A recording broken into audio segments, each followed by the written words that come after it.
परिषदेमध्ये स्वागत करतो. माझ्यासमोर असलेले सर्व पदाधिकारी यांचंही स्वागत करतो.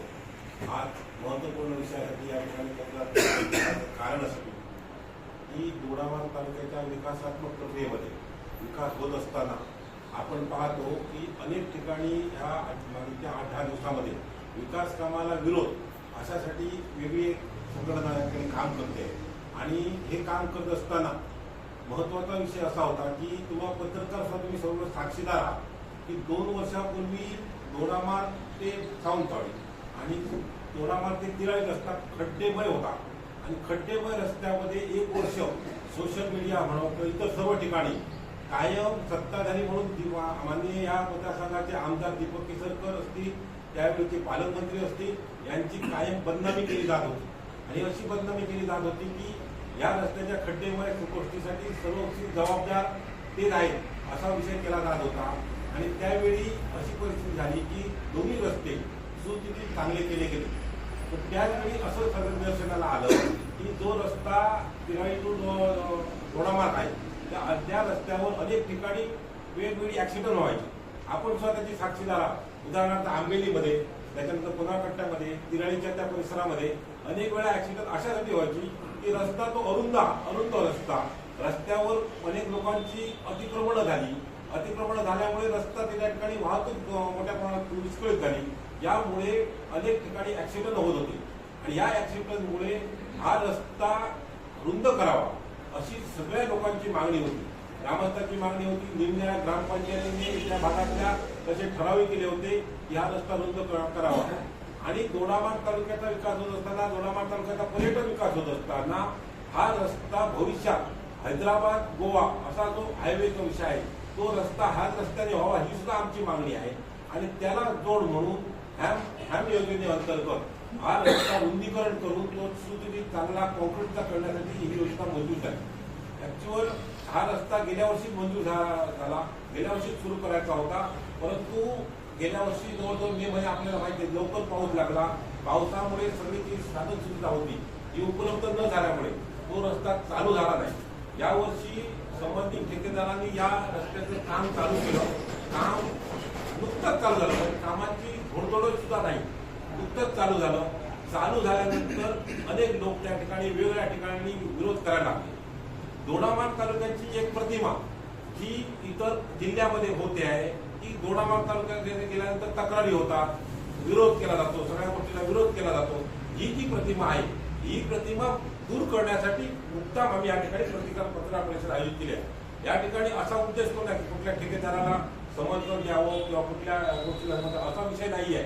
परंतु दोडामार्ग तालुक्याचा जो विषय आहे तो ज्यावेळी पेपरमध्ये किंवा इतर सोशल मीडियामध्ये येतो त्यावेळी ज्या प्रतिक्रिया येतात त्या प्रतिक्रियाला उत्तर कोणीतरी दिलं पाहिजे.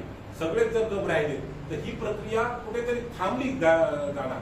आणि उद्या असं होणार की ह्या सीझनमध्ये जर रस्ता तो झाला नाही तर उद्या पावसात त्याची एवढी मोठी कंडिशन होणार असते जाण्या येण्याच्या लोकांची. मग पावसाळ्यामध्ये पुन्हा टीका होणार का की तुम्ही रस्ता चालू केला होता आणि चालू 3 महिने 4 महिने तुम्हाला होते, त्या 5 महिन्यात तुम्ही काय केलं, अशी पण टीका त्यावेळी परत येणार.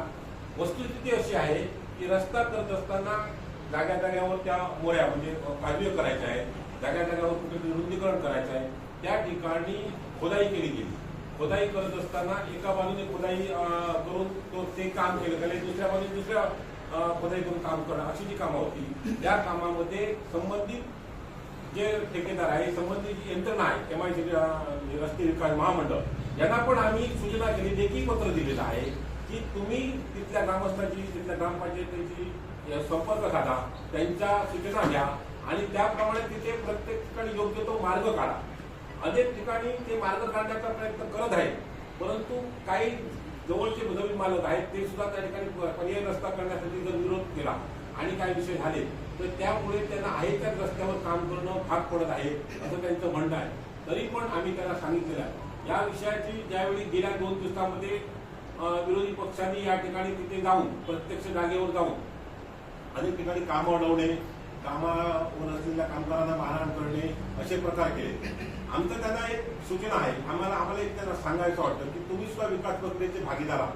विरोधी पक्ष, सत्ताधारी पक्ष हे दोन्ही विकासाचे रस्ते आहेत, परंतु हे काम करत असताना संबंधित यंत्रणा आहे जी यंत्रणेची माणसं आहेत. लीला पाटेकरांच्या पोरग्याकडे शरद पाटेकर म्हणालो 10 वर्षापूर्वी माझ्या म्हणालो सातबारावरती महाराष्ट्र सार्वजनिक बांधकाम खात्याने पेन्सिलिंग नोंद केली जमीन संपादित करणारी. माका कुठल्याही प्रकारची कल्पना नाही.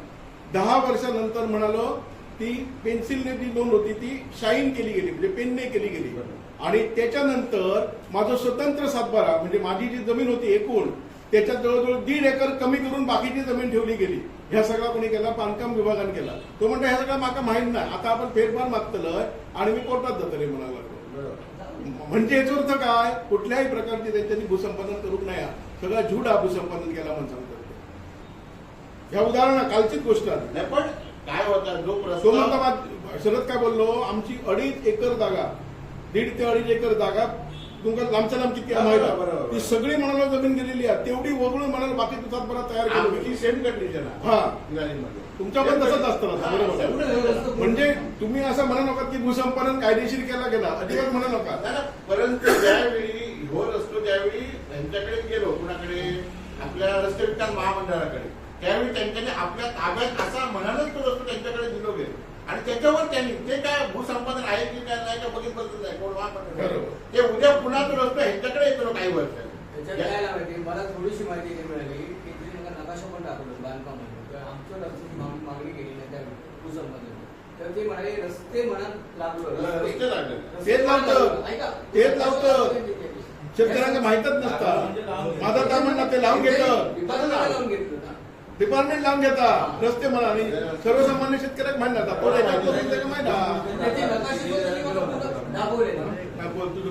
ज्यावेळी त्यापासून खाली मग ते काम निकृष्ट दर्जाचं होईल की उत्कृष्ट दर्जाचं होईल याबाबत जी सर्वसामान्य संभ्रमता आहे ती आपण कशी दूर करायची? एकच मी सांगते बघा, हे घेतलं का महाराष्ट्र राज्य पायाभूत सुविधा विकास महामंडळ अंतर्गत दोडामार्ग ते 30 किलोमीटर असतो. 7 मीटर रुंद दोन बाजूला 1 मीटर रुंदची साईड पट्टी आहे. बाजारपेठेमध्ये 1.5 मीटर खोल आणि 1/2 मीटर रुंद बंदिस्त गटार दोन्ही बाजारपेठेमध्ये.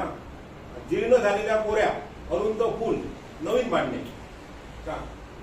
त्याच्यानंतर रोड लाईन मध्ये 150 mm जाडीचे जीएसबी खडीकरण बघा. 150 मीटर जाडीचे जीएसबी खडीकरण. दुसरा 150 मीटर जाडीची डीएलसी डायलिन कॉन्क्रीट म्हणजे कॉन्क्रीट आहे जे बेस लेअर. आणि तिसरं मुलं 300 मीटर जाडीची PQC सुपर परफॉर्मन्स कॉन्क्रीट असं तो मार्ग आहे. त्याच्यावर तुमचं टाकते तो वजन हे आम्हाला समजतं सर्वसामान्यांना कसं समजतं ज्याप्रमाणे नियमानुसार त्यांनी बोर्ड लावणे अपेक्षित होते त्याप्रमाणे कुठेही त्यांचे बोर्ड नाहीये. काम बरोबरच त्यांचं कायदेशीर आहे की बेकायदेशीर? बेकायदेशीर नाही सांगा. बोर्ड लावणं आहे का बरोबर आपला बोर्ड लावण्याची त्यांना आम्ही सूचना करू की बोर्ड ते नाही जसे मुख्यमंत्री सडक कधी आधी बोर्ड लायचं सांगू त्यांना. त्यांच्या जर एस्टिमेटमध्ये जर बोर्ड कसं असतं प्रत्येक गोष्टी एस्टिमेटनुसार कंप्लेंट वरती राहिले कंपन्या